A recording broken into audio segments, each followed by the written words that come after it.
proses terbentuknya manusia pertama, hipotesanya Pak Agung itu tadi, kira-kira gimana biar teman-teman tidak bingung begitu ya? Iya, sebetulnya kita bisa melihat banyak ya dari sekarang informasi sudah banyak sekali, bahkan jurnal-jurnal ilmiah juga bisa kita lihat di sana. Tetapi kalau kita ambil mungkin 4,5 atau 5 miliar tahun yang lalu ketika bumi masih belum berpenghuni, makhluk pertama yang ada adalah bakteri atau ganggang. Bahkan kemudian oksigen pun belum ada. Kan kemarin juga ada yang tanya. Nah, kalau manusia tidak diciptakan oleh Tuhan, kemudian ada oksigen itu asalnya dari mana? Kalau oksigen tidak diciptakan oleh Tuhan gitu kan. Nah, oksigen juga belum ada kan pada saat penciptaan. Selamat malam Pak Agung. Selamat malam Mas Indra. Akhirnya kita bisa ketemu setelah kemarin kita janjian.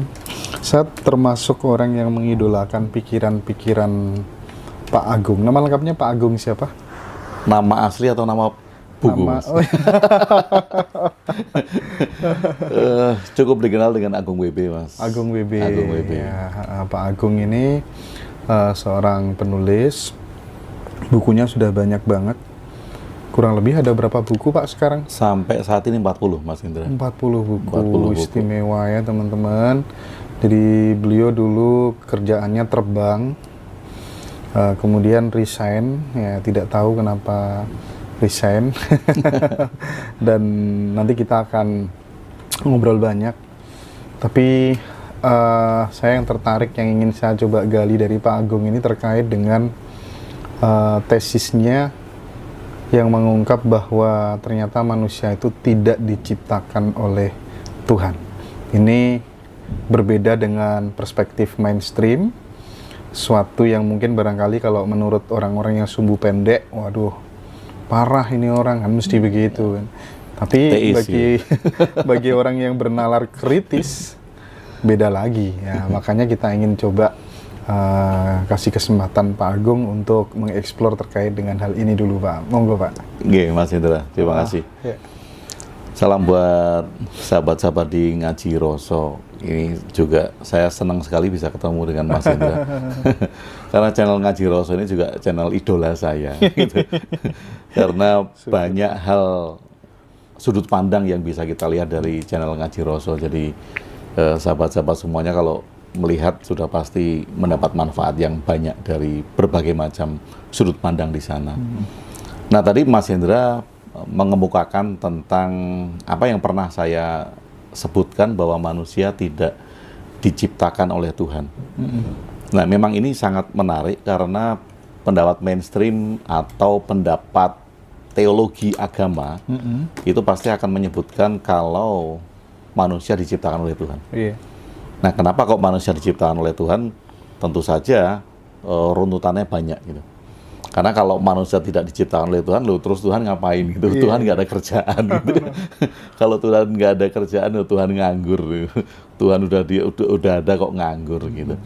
Tapi kalau kita melihat secara kompleks ya, Mas Indra ya, tentang manusia itu diciptakan oleh siapa atau manusia pertama itu diciptakan oleh siapa, memang sampai sekarang di ilmu pengetahuan pun belum ditemukan secara pasti.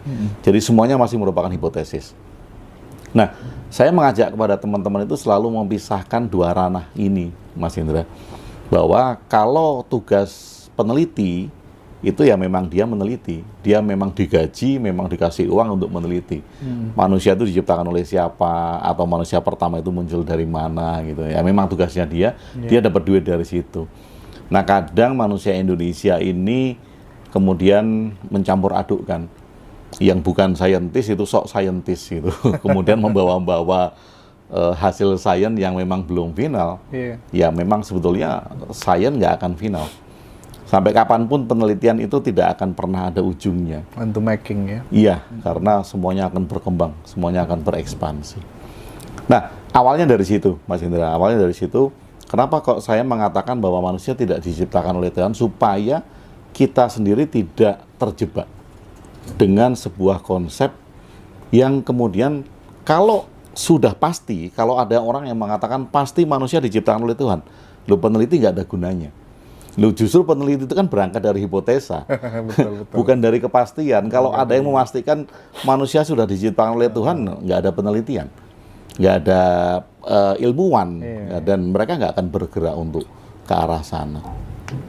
Nah, sekarang kalau kemudian kita bisa berpikir bahwa manusia tidak diciptakan oleh Tuhan, maka kita bisa menjadi bebas. Maksud saya bebas itu kita bertanggung jawab untuk bisa mengembangkan diri kita sendiri. Tidak dibatasi oleh Tuhan itu sendiri. Karena ketika kita berpikir bahwa manusia diciptakan oleh Tuhan, kita akan dibatasi oleh sebuah konsep teologi tentang Tuhan itu sendiri. Iya. Lalu kira-kira proses terbentuknya manusia pertama, apa tuh namanya, hipotesanya Pak Agung itu tadi, kira-kira gimana biar teman-teman tidak bingung begitu ya? Iya, sebetulnya kita bisa melihat banyak ya dari sekarang informasi sudah banyak sekali, bahkan jurnal-jurnal ilmiah juga bisa kita lihat di sana. Tetapi kalau kita ambil mungkin 4,5 atau 5 miliar tahun yang lalu ketika bumi masih belum berpenghuni, makhluk pertama yang ada adalah bakteri atau ganggang. Bahkan kemudian oksigen pun belum ada. Kan kemarin juga ada yang tanya. Nah, kalau manusia tidak diciptakan oleh Tuhan, kemudian ada oksigen itu asalnya dari mana? Kalau oksigen tidak diciptakan oleh Tuhan gitu kan. Nah, oksigen juga belum ada kan. Pada saat penciptaan bumi itu terlahir, kalau saya tidak mengatakan bumi itu diciptakan ya. Kalau diciptakan ini definisinya kan membuat sesuatu dari bahan yang belum ada, itu menciptakan. Tadinya tidak ada menjadi ada. Bukan tadinya tidak ada. Kalau tadinya tidak ada menjadi ada, saya bisa membuat. Saya membuat patung, tadinya patung nggak ada menjadi ada. Tapi karena patung dari tanah liat, itu tidak dikategorikan penciptaan. Dibentuk. Kalau mencipta, itu mengadakan sesuatu dengan bahan yang belum ada. Bahannya nggak ada. Kemudian tiba-tiba ada. Itu mencipta. Itu mencipta. Nah, satu-satunya yang bisa menciptakan apapun juga itu adalah pikiran manusia. Ketika manusia berpikir, kita nggak perlu bahan. Kita bisa menciptakan apa saja, nggak perlu bahan.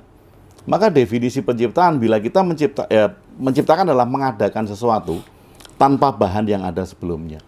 Dan itu hanya bisa terjadi di pikiran manusia. Nah, selama kita hidup, kita nggak bisa mencipta. Kita hanya bisa membentuk, kita hanya bisa melahirkan, kita bisa melakukan proses. Karena bahannya ada, semuanya bahannya ada. Kita membuat dari bahan yang ada. Nah, kalau kita menyadari bahwa proses penciptaan itu hanya ada di pikiran manusia, ya kita bisa menciptakan Tuhan itu sendiri.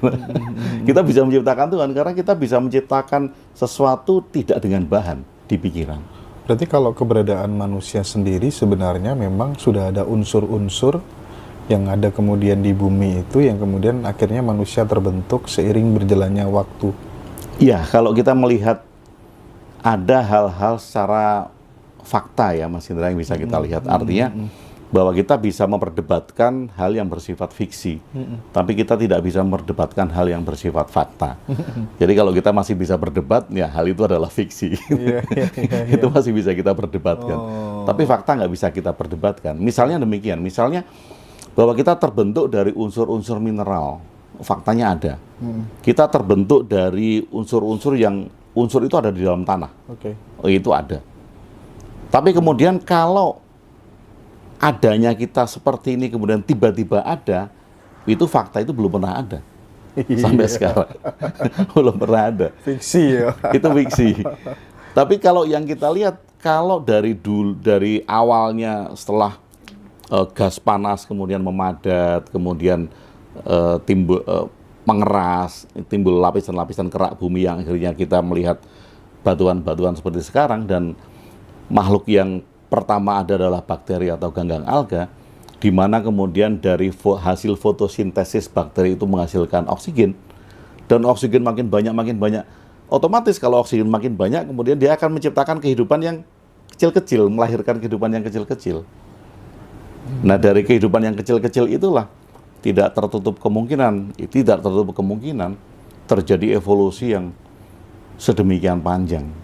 sampai jutaan miliar tahun, dan kita ada sampai sekarang. Konklusinya manusia itu dicipta atau dibentuk? Tercipta atau terbentuk? Terbentuk. Terbentuk, Ya. Oke. Kalau menurut saya manusia itu terbentuk. Terbentuk. Kenapa kok terbentuk? Kalau dibentuk kan ada yang membentuk. Kalau terbentuk dia by proses.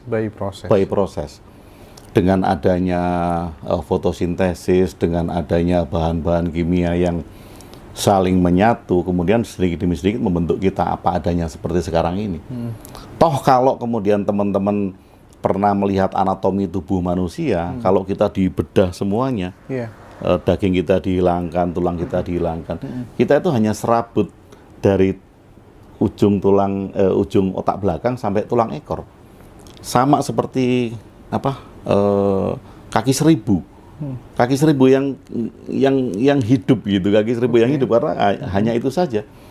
Yang membedakan kita terbalut oleh daging, terbalut oleh ada tulangnya, ada macam-macamnya, kemudian kita bisa terlihat seperti ini. Oke. Nah, Pak Agung, ini menarik banget, filosofis banget, logis, berbeda dari yang mainstream. Saya meresponnya begini. Lalu mungkin teman-teman yang awam akan bertanya, lalu posisinya Tuhan terhadap proses terbentuknya manusia itu di mana, Pak? Iya. Kalau saya sering mengatakan bahwa tapi mohon untuk dipahami dengan baik, mohon dipahami dengan baik bagi teman-teman juga, bahwa Tuhan nggak ada fungsinya. Tuhan nggak punya fungsi, Tuhan nggak ada fungsi. Bedanya Tuhan sama alam apa? Nah, ini merupakan cara pandang, Mas Indra. Maksudnya begini, kalau kita mengasumsikan bahwa Tuhan itu yang menciptakan manusia, yang mengatur kehidupan manusia, memberi rezeki, mengatur, kemudian memberi kesehatan dan segala macam, maka kita sudah mempersonifikasikan Tuhan. Tuhan dianggap sebagai sebuah objek atau person yang kemudian dia mengatur, karena dia punya peran. Nah, kalau Tuhan seperti ini, maka Tuhan membutuhkan perangkat. Nah, ketika Tuhan membutuhkan perangkat, maka terciptalah konsep teologi. Kalau ada Tuhan, akan ada kekuatan pendamping Tuhan, yaitu disebut iblis lah, disebut setan lah, dan segala macam. Ada kekuatan kebaikan, pasti kemudian membutuhkan kekuatan tandingan. Ada kekuatan iblis. Nah, kalau sudah ada kekuatan iblis, maka Tuhan harus punya malaikat. Lahirlah malaikat-malaikat pembantu Tuhan. Kalau kemudian Tuhan sudah punya malaikat, kemudian dunia diganggu oleh iblis, maka ceritanya ini seperti cerita di film-film superhero. Tuhan harus menurunkan utusan untuk membasmi kejahatan di dunia. Nah, ketika Tuhan menurunkan utusan, ini artinya bahwa Tuhan ditempatkan dalam sebuah konsep teologi yang menjadi berbeda-beda. Nah, kalau kita tadi Mas Hendra bilang bahwa apa bedanya Tuhan dengan alam gitu.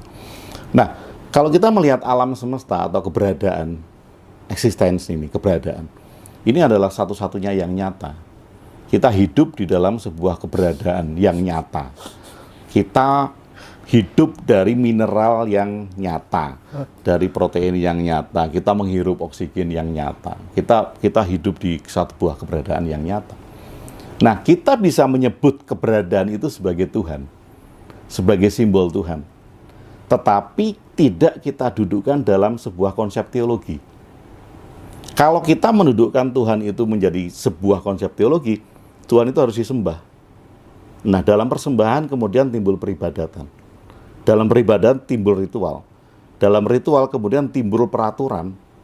Harus begini, tidak begini, kalau tidak Tuhan marah, kalau tidak Tuhan murka.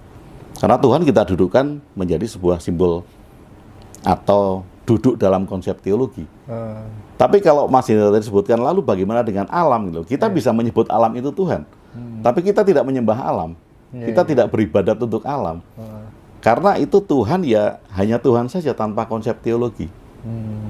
Dan kalau kita berpikir seperti itu, kita bisa menghargai semua hal di alam raya karena semua keberadaan ini bisa kita sebut sebagai Tuhan. Iya, iya, iya. Kalau misalnya saya bangun tidur gitu, kalau di dalam konsep teologi saya harus bersyukur kepada Tuhan gitu.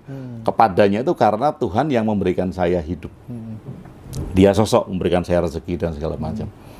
Tapi bila saya melihat keberadaan ini apa adanya, saya bisa berterima kasih. Ya Tuhan, terima kasih aku bisa bernafas hari ini. Nah, Tuhan yang dimaksud itu bukan Tuhan yang duduk di singgasana di atas arsy sana tentu saja. Tapi ya semua keberadaan ini. Keberadaan yang kita rasakan, bumi yang kita injak, Iya. semua hal yang ada di dalam keberadaan.